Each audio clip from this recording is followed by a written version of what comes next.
네, 멘토들과 함께하는 취업 디딤돌 오늘 함께해 주실 멘토분 소개해드리겠습니다. 취업 준비생들의 스타 강사 SH 미래인재연구소 이시안 대표님, 안녕하세요. 네, 안녕하세요. 마이클 토드는 가난한 거는 마음에 달려있다라고 네. 했지만 저는 이렇게 말합니다. 가난한 건 가난한 거죠.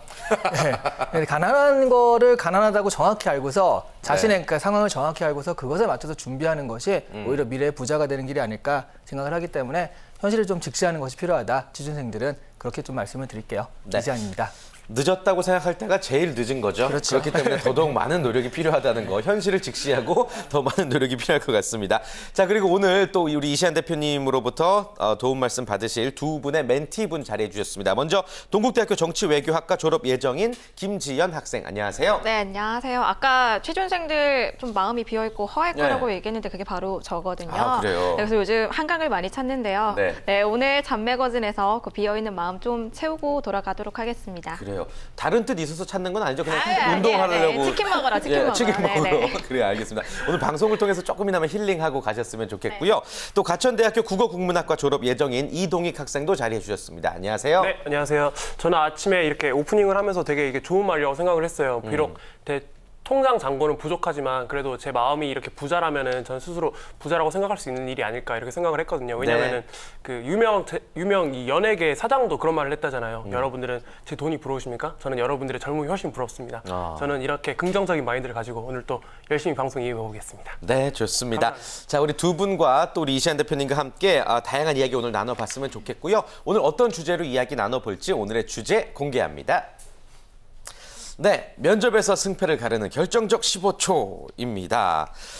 일단 면접에서 승패를 가르는 결정적 15초. 네, 이게 첫인상 15초를 좌우하는 걸까요? 아니면은 좀 마지막에 어떤 승패를 뒤바꿀 수 있는 15초를 얘기하는 걸까요? 15초는 일단 첫인상, 그러니까 처음 들어갈 때 사실 첫인상은요, 15초도 아니고 0.5초, 1초 만에 결정이 된다고 그러고요. 네네. 여기서 이제 15초 정도의 긴 시간은 이제 마지막에 마지막으로 뭐 하고 싶은 말은 없나 이렇게 주어졌을 때 그때 그 뒤바꿀 수 있는 여지가 좀 있거든요. 그래서 이제 그런 것들을 좀 얘기하는 게 좀 더 강하고요. 네. 그래도 어쨌든 첫인상은 뭐 1초지만 처음에 들어가서 첫 마디를 한다거나 처음에 하는 그 인상을 주는 것도 중요하기 때문에 굳이 얘기하자면 수미상관, 앞과 뒤. 15초를 얘기하는 거라고 보시면 되겠습니다. 좋습니다. 자, 그렇다면 처음 면접장에 들어갔을 때 아무래도 제일 먼저 외모를 보게 되기 마련인데 당연히 눈에 띄니까 외모의 중요성도 좀 말할 필요가 있을 것 같습니다. 어떻게 보십니까? 네, 뭐 태진 씨나 저희 같은 사람이 외모의 중요성을 얘기하는 거 약간 어불성설이 되지 않을까 싶은 뭐 장동건 정도는 돼야지 외모의 중요성을 얘기하지 않을까 싶은. 저도 지금 질문하면서 조금 죄송한 마음이 들었어요. 예. 근데 제가 정말 이 면접관 입장에서 솔직히 말씀을 드릴게요. 그 면접관의 종류에는 3가지가 있습니다. 네. 그래서 저희 같이 좀 이렇게 초청돼서 가는 사람과 그 팀장급의 실무진과 그다음에 임원급. 사실 저희 같은 사람이 가서 그 면접을 보게 되면 흔히도 이제 그 여학생들은 예쁜 사람을 많이 뽑는다 생각을 하는데 저희 같은 사람은 예쁜 사람을 뽑을 이유가 없어요. 어차피 그 친구가 저는 같이 근무하지 않아요. 오늘 보고 다시는 안 볼 거거든요. 네. 근데 대신 일을 못하는 사람, 그 뭐 미모에 홀려서 일을 못하는 사람을 뽑으면 제가 욕을 먹는다는 거죠. 그래서 저희 같은 사람들은 철저하게 일 위주, 능력 위주로 뽑게 되고요.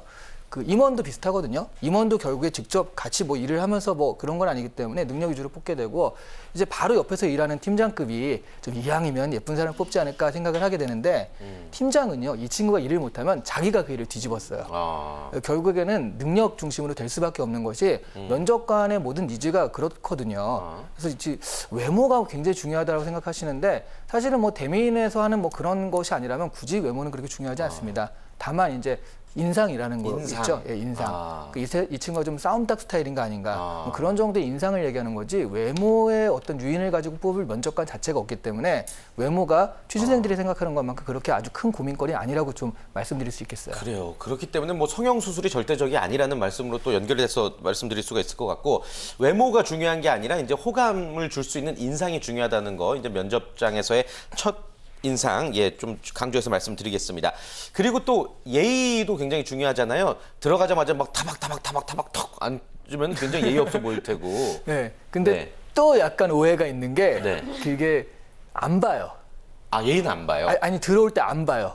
면접관들이? 왜냐하면 한 4, 5년, 5, 6년 전쯤에는 이제 다 뭐 보죠. 하니까 뭐 예의 있게 이렇게 하는 것도 중요한데 요즘은 그 자소서 기반 면접이기 때문에 이 친구가 들어오기 전에 이제 잡서를 읽어야 되거든요. 어떤 사람인지 보고서 아 이런 질문을 해야겠구나를 해야 되는데 그 따로 뭐 전날 그 본 다음에 외우거나 그런 게 아니잖아요. 그 자리에서 봐야 되니까 보통 이 서류를 보느라고요. 들어오는 거 자체를 신경을 잘 못 씁니다. 그래서 뭐 들어와서 아, 제가 저번에 보니까 뭐 오른발부터 들어가야 돼요, 왼발부터 들어가야 돼요 이런 친구도 있더라고요. 그러니까 아, 정말 쓸데없는 거에 신경을 쓰고 있구나라는 생각이고요. 그러니까 말씀하신 대로 너무 그렇게 티나게 꽝꽝대는 것이 아니라면 뭐라도 그 인사를 하든 가가지고 면접관을 그 존중하지 않는 사람은 없거든요. 좀 긴장해서 생략하는 건 있을 수 있어도요. 그러니까 가가지고 그냥 너무 뭐 이렇게 해야 된다. 저기서는 꼭 인사를 해야 된다. 뭐 나올 때는 그럼 수고하십시오. 뭐 이런 얘기는 절대로 해서는 안 된다. 이런 거에 너무 그렇게 신경을 쓰지 않으셔도 된다라는 거죠. 생각보다는 그런 형식 같은 거에 구애를 좀 받지 않는 것이 요즘에 좀 추세라고 할 수 있어요. 그렇군요. 그러니까 여러분들이 혹시나 오해를 하고 있었다면은 좀 바로 잡아드린 것 같습니다. 지금부터는요 실제 기출 문제를 토대로 두 분과 직접 면접을 진행해 보도록 하겠습니다. 오늘 주제가 이제 면접에서 승패를 가르는 결정적 15초이기 때문에 잘하건 못하건 사실은 마지막 15초만 신경 쓰면 되거든요. 그럼에도 불구하고 일단 기출 문제를 토대로 좀 성심성의껏 역시나 오늘도 답변 부탁드리겠습니다. 대본을 어느 정도 살펴봤기 때문에 대략의 준비는 되어 있겠지만 그래도 진짜 면접장이라고 생각하고 답변 부탁드릴게요. 첫 번째 질문은 우리 김지연 학생에게 드리겠습니다. 봉사활동을 한 경험이 있는가?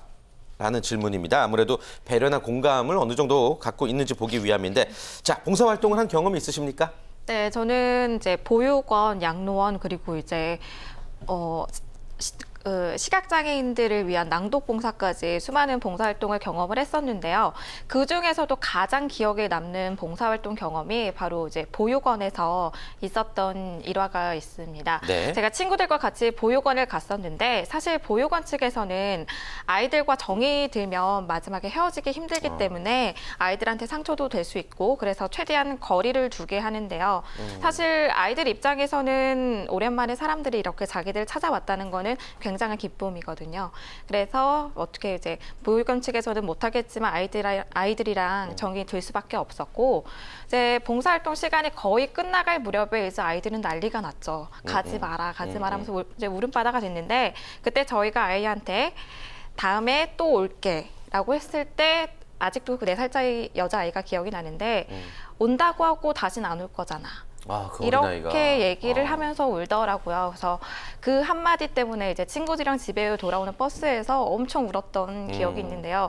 어떻게 보면 이 한마디가 아이가 마지막으로 부모님한테 들었을 말도 있고 많은 봉사자들이 다시는 안 올 거지만 그냥 쉽게 내뱉었을 그 말에 이 아이가 상처를 받았다는 생각을 하니까 가장 가슴 아팠던 기억이 있는데요. 그래서 그 이후로 좀 약속만큼은 좀 잘 지켜야겠다라는 이제 그런 저의 마음가짐이 생기게 됐던 일이 있습니다. 네, 좋습니다. 실제 면접장에서 이런 질문을 받았다면 이렇게 답변하셨을 것 같다라는 뜻이고요. 자, 두 번째 질문 우리 이동익 학생에게 드리겠습니다. 뭐 연장선상의 질문입니다. 다른 사람을 도와준 경험이 있다면 어떤 것인지 그리고 또 특별히 기억에 남는 에피소드가 있나요?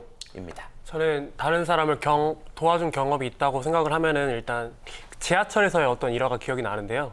지하철에서 이렇게 지하철에 앉아 가고 있는데 제 옆에 이렇게 만삭의 임산부 한 분이랑 그리고 남편분이 이렇게 서서 가고 계셨어요. 근데 누가 봐도 정말 만삭인 게 딱 티가 날 정도로 이렇게 배가 많이 부르신 임산부였는데 아무도 자리를 비켜주지 않더라고요. 되게 힘들어 보였거든요.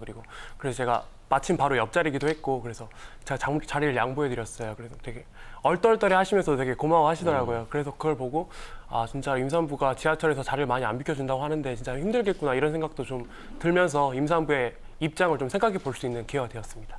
좋습니다. 자, 두 분의 답변을 들어봤습니다. 사실은 뭐 얻고자 하는 답변은 비슷한 뜻의 질문인 건데 어떻게 잘했다고 보세요? 아니요.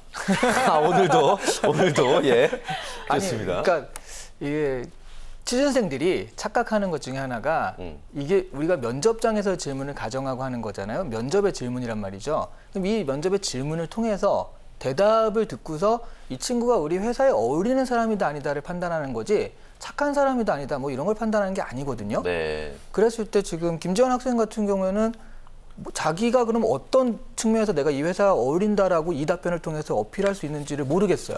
약속을 잘 지킨다고 안 지켰잖아요. 온다고 약속하고 아이한테. 저는 네. 갔습니다. 다시 가긴 갔대는데. 네네. 아 그래요? 네. 그러니까 그런 부분이 더 중요한 것 같아요. 뭐냐면 가가지고 했는데 아이가 온다고 해놓고 안 왔잖아라고 했을 때 그래서 어떻게 했는가? 그래서 참 마음이 포인트가. 아팠다. 그러니까 나 참 마음이 아팠어. 나는 이런 따뜻한 마음을 가진 사람이야. 이런 게 아니라 그래서 그 부분 때 저 마음이 아파가지고 그 아이한테 적어도 한번 내가 다시 오마라고 약속을 하고 다시 갔다라든가 그런 부분에서 어떻게 보면 그건 문제 해결력이 될 수도 있거든요. 곤란한 그 상황에 대해서 이런 것들을 좀 강조할 수 있는 게 나와야 되는데 이거는 그냥 내가 훈훈하게 이런 마음이 들었다라는 그런 얘기만 나와 있기 때문에 문제가 좀 될 수 있다라고 좀 봤고요. 네네. 동익학생 같은 경우는 왜 이게 약간 조금 초등학생 학생회장 선거 때 그렇죠. 세울 만한 경험 그렇죠. 같기도 하고. 임산부한테 자리를 양보했다. 예. 전 평소에 잘 양보하지 않지만 양보했다. 예. 이게 남을 배려하거나 특별히 내가 뭐 희생을 하거나 아주 도와주거나 그런 거라기보다는 사회의 당연한 공공 질서잖아요. 그렇죠. 그러니까 질서를 지키고 그 어떤 그 예절을 지키는 거지 이게 특별히 더 도와주거나 그런 게 그러니까 당연하게 사람들이 해야 되는데 안 하는 거. 그거를 내가 그냥 했다라는 거지 이게 굉장히 어떤 나의 배려심이라든가 아니면 좀 더 다른 사람을 역지사지의 생각을 했다라든가 이런 건 아닌 것 같다라는 거죠. 그래서 이런 부분이 기업에서는 이 사람들 왜 이런 질문을 하느냐라고 했을 때 이 친구가 남을 위해서 배려하거나 희생하는 그런 마음이 있는지를 보려고 하는 거거든요. 그래야지 팀으로 움직일 때 다른 팀원들을 위해서 좀 더 배려하게 되는 그런 사람인 걸 알기 위해서 하는 건데 이 두 가지를 보면 이런 행동이 있었다라는 거지 그런 마음들이 이제 싹 드러나는 그런 얘기들은 좀 아니었다라는 거죠. 그래서 면접 질문을 받을 때는요. 이게 회사다라는 생각, 회사에서 원하는 사람이 무엇인가 이런 부분을 어필해야 된다고 그 생각을 하시고서 그렇게 좀 구성하려고 노력을 하셔야 되는 거예요. 그러니까 두 분 다 충분히 진실되고 또 훌륭한 성품을 가진 사람임은 알겠으나 이게 또 어떤 면접에서 경쟁이기 위해서는 내가 그런 경험을 인해서 어떠하게 바뀌었다는 것을 강조하는 게 더 중요하다는 말씀이신 것 같습니다. 조금 이런 부분은 어느 정도 좀 과장하고 지어내도 괜찮을 것 같다는 생각이 들긴 하는데요. 근데 이게 지어내면요. 가령 내 마음은 지어낼 수 있어요. 그때 굉장한 감동을 느꼈다든가 그런 건 지어낼 수 있는데 팩트가 좀 문제가 되면요. 그 고아원에 갔었잖아요. 근데 이 친구가 아무리 봐도 고아원에 가서 봉사할 친구가 아니에요.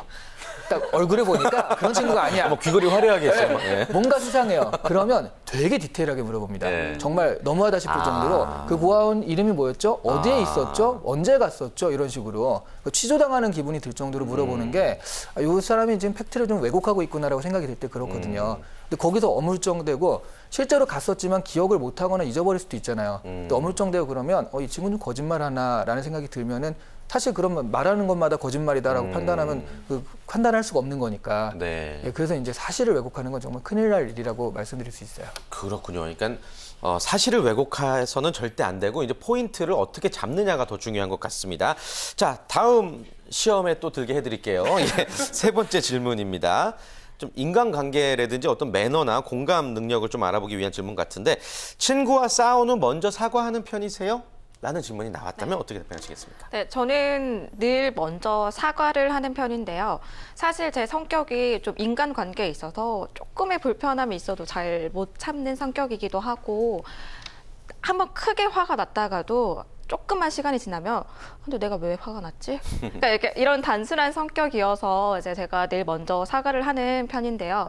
사실 아직까지 그렇게 친한 친구들이랑 크게 다퉈본 기억은 없는데요. 아마 크게 다투게 되더라도 지금처럼 먼저 사과를 하지 않을까 생각합니다. 네, 먼저 사과를 한다. 그리고 그런 이유는 이러이러하서다라고 말씀해 주셨는데 어떻게 답변하는 게 제일 좋다고 보세요?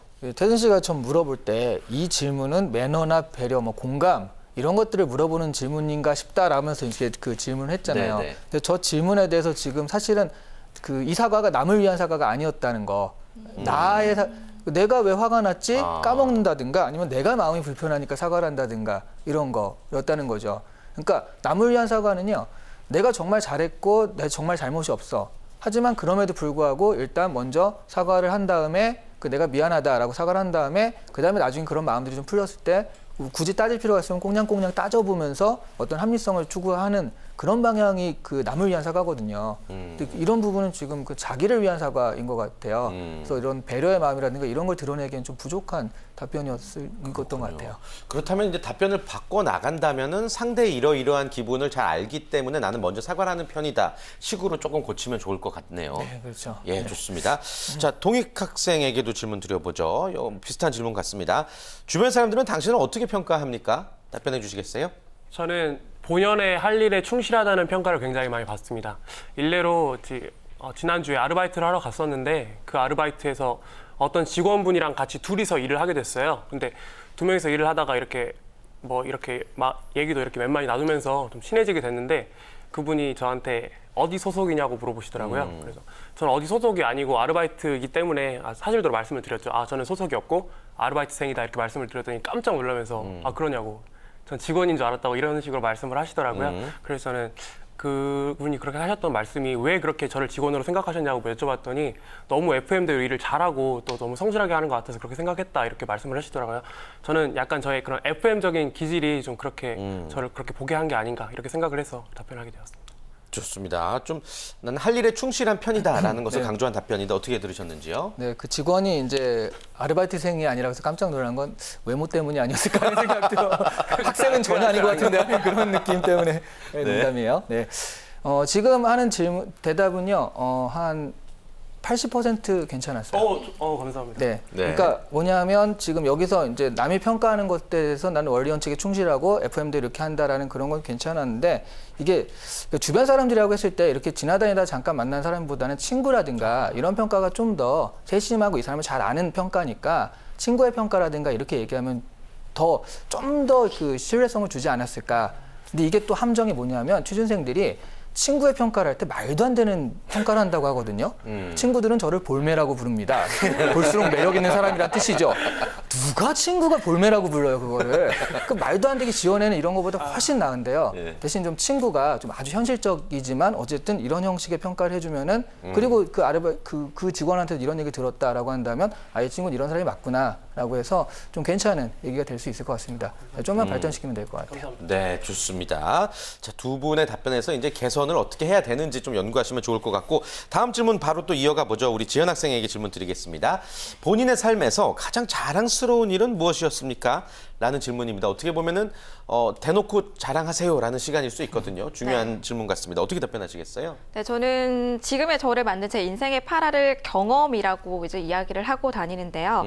사실 대학교 때문에 타지 생활을 하려고 제가 지금 서울에 올라와 있고 그러다 보니까 지금까지 6년을 있었는데요. 6년 동안 단 하루도 제가 아르바이트를 쉬어본 적이 없는데요.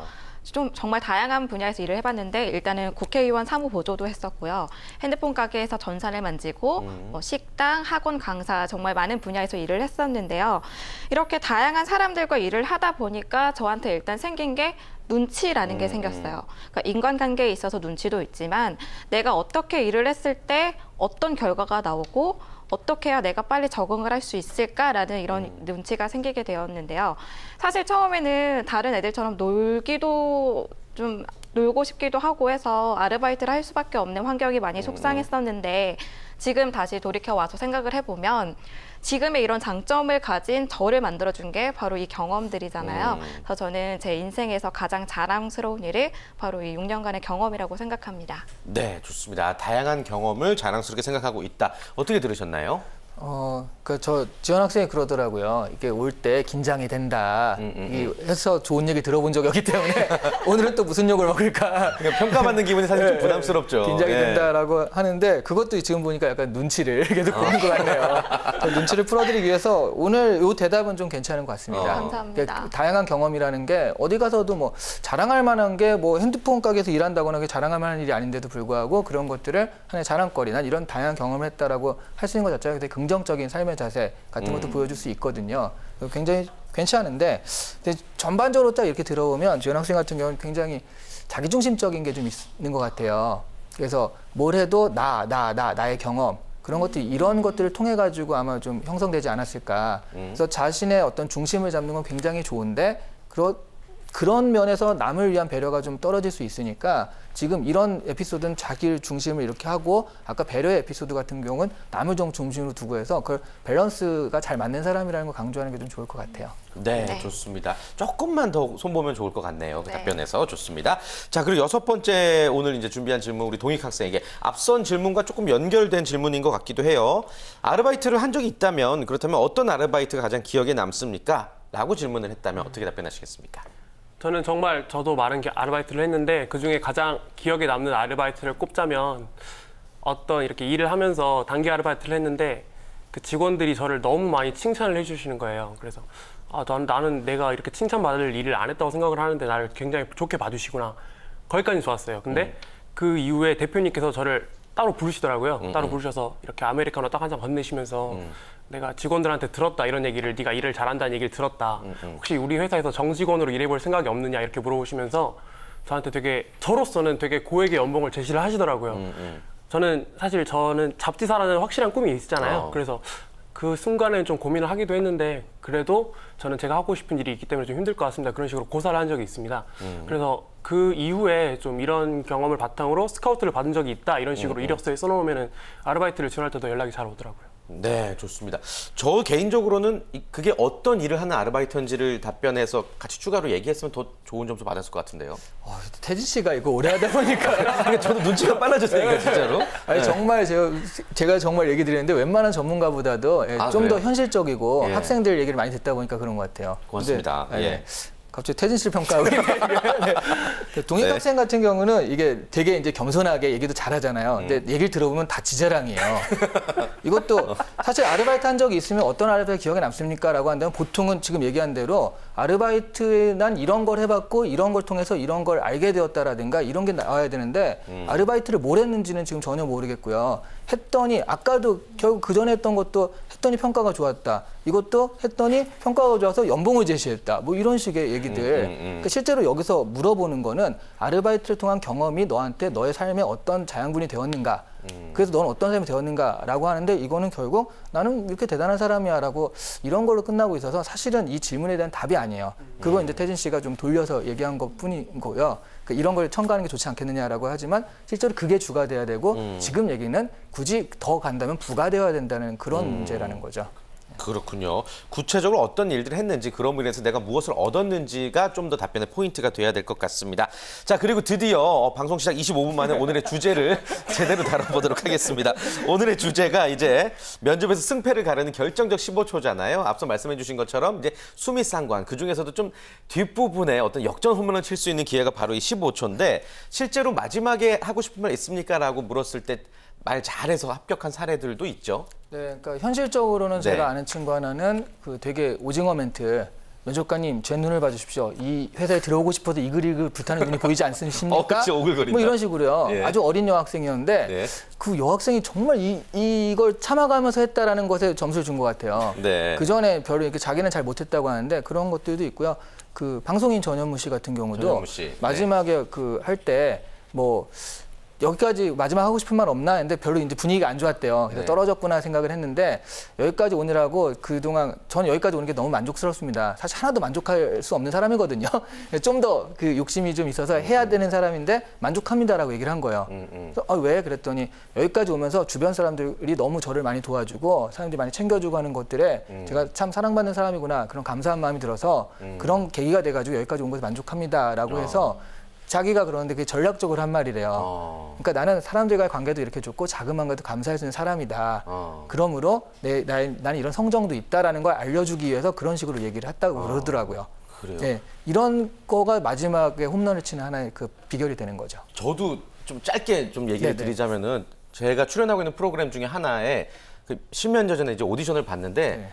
오디션을 망쳤어요. 네. 너무너무 못 보고 너무너무 떨었는데 마지막으로 하고 싶은 말이 있네요. 근데 저는 그때 오디션을 망칠 때 그분들의 표정을 잊을 수가 없어서 제가 너무 화가 나가지고 그 프로그램을 막 욕을 했어요. 이건 뭐가 문제고 이건 뭐가 문제다. 그랬더니 굉장한 분석력이야 하면서 프로그램을 정말 오랫동안 사랑하고 오랫동안 봐왔구나라는 그 제 열정이 보였다는 거예요. 그 프로그램이 바로 연예가 중계라는 프로그램이거든요. 예. 그러니까 그 마지막에 그 힘을 저는 진짜 잘 알고 있거든요. 여러분에게도 한번 질문 드려보겠습니다. 여러분들이 이제 면접장에서 뭐 잘 봤을 수도 있고 못 봤을 수도 있고 그러나 이제 마지막에 이 기회가 있습니다. 그래서 마지막으로 하고 싶은 말이 있습니까? 라고 했을 때 좀 어떻게 답변하실 건지요? 이거는 뭐 사실 딴 데 가서도 돌려 말할 수 있는 것들이거든요. 네. 예. 지금 그러니까 이렇게 얘기를 듣고 보니까 제가 준비한 답안이 너무 부끄러워지는데요. 네, 일단 얘기를 해보자면 네. 이제 오늘 편한 마음으로 이제 진솔하게 저를 다 보여드리고 싶어서 이 자리를 면접관님과 소개팅을 한다는 생각으로 왔습니다.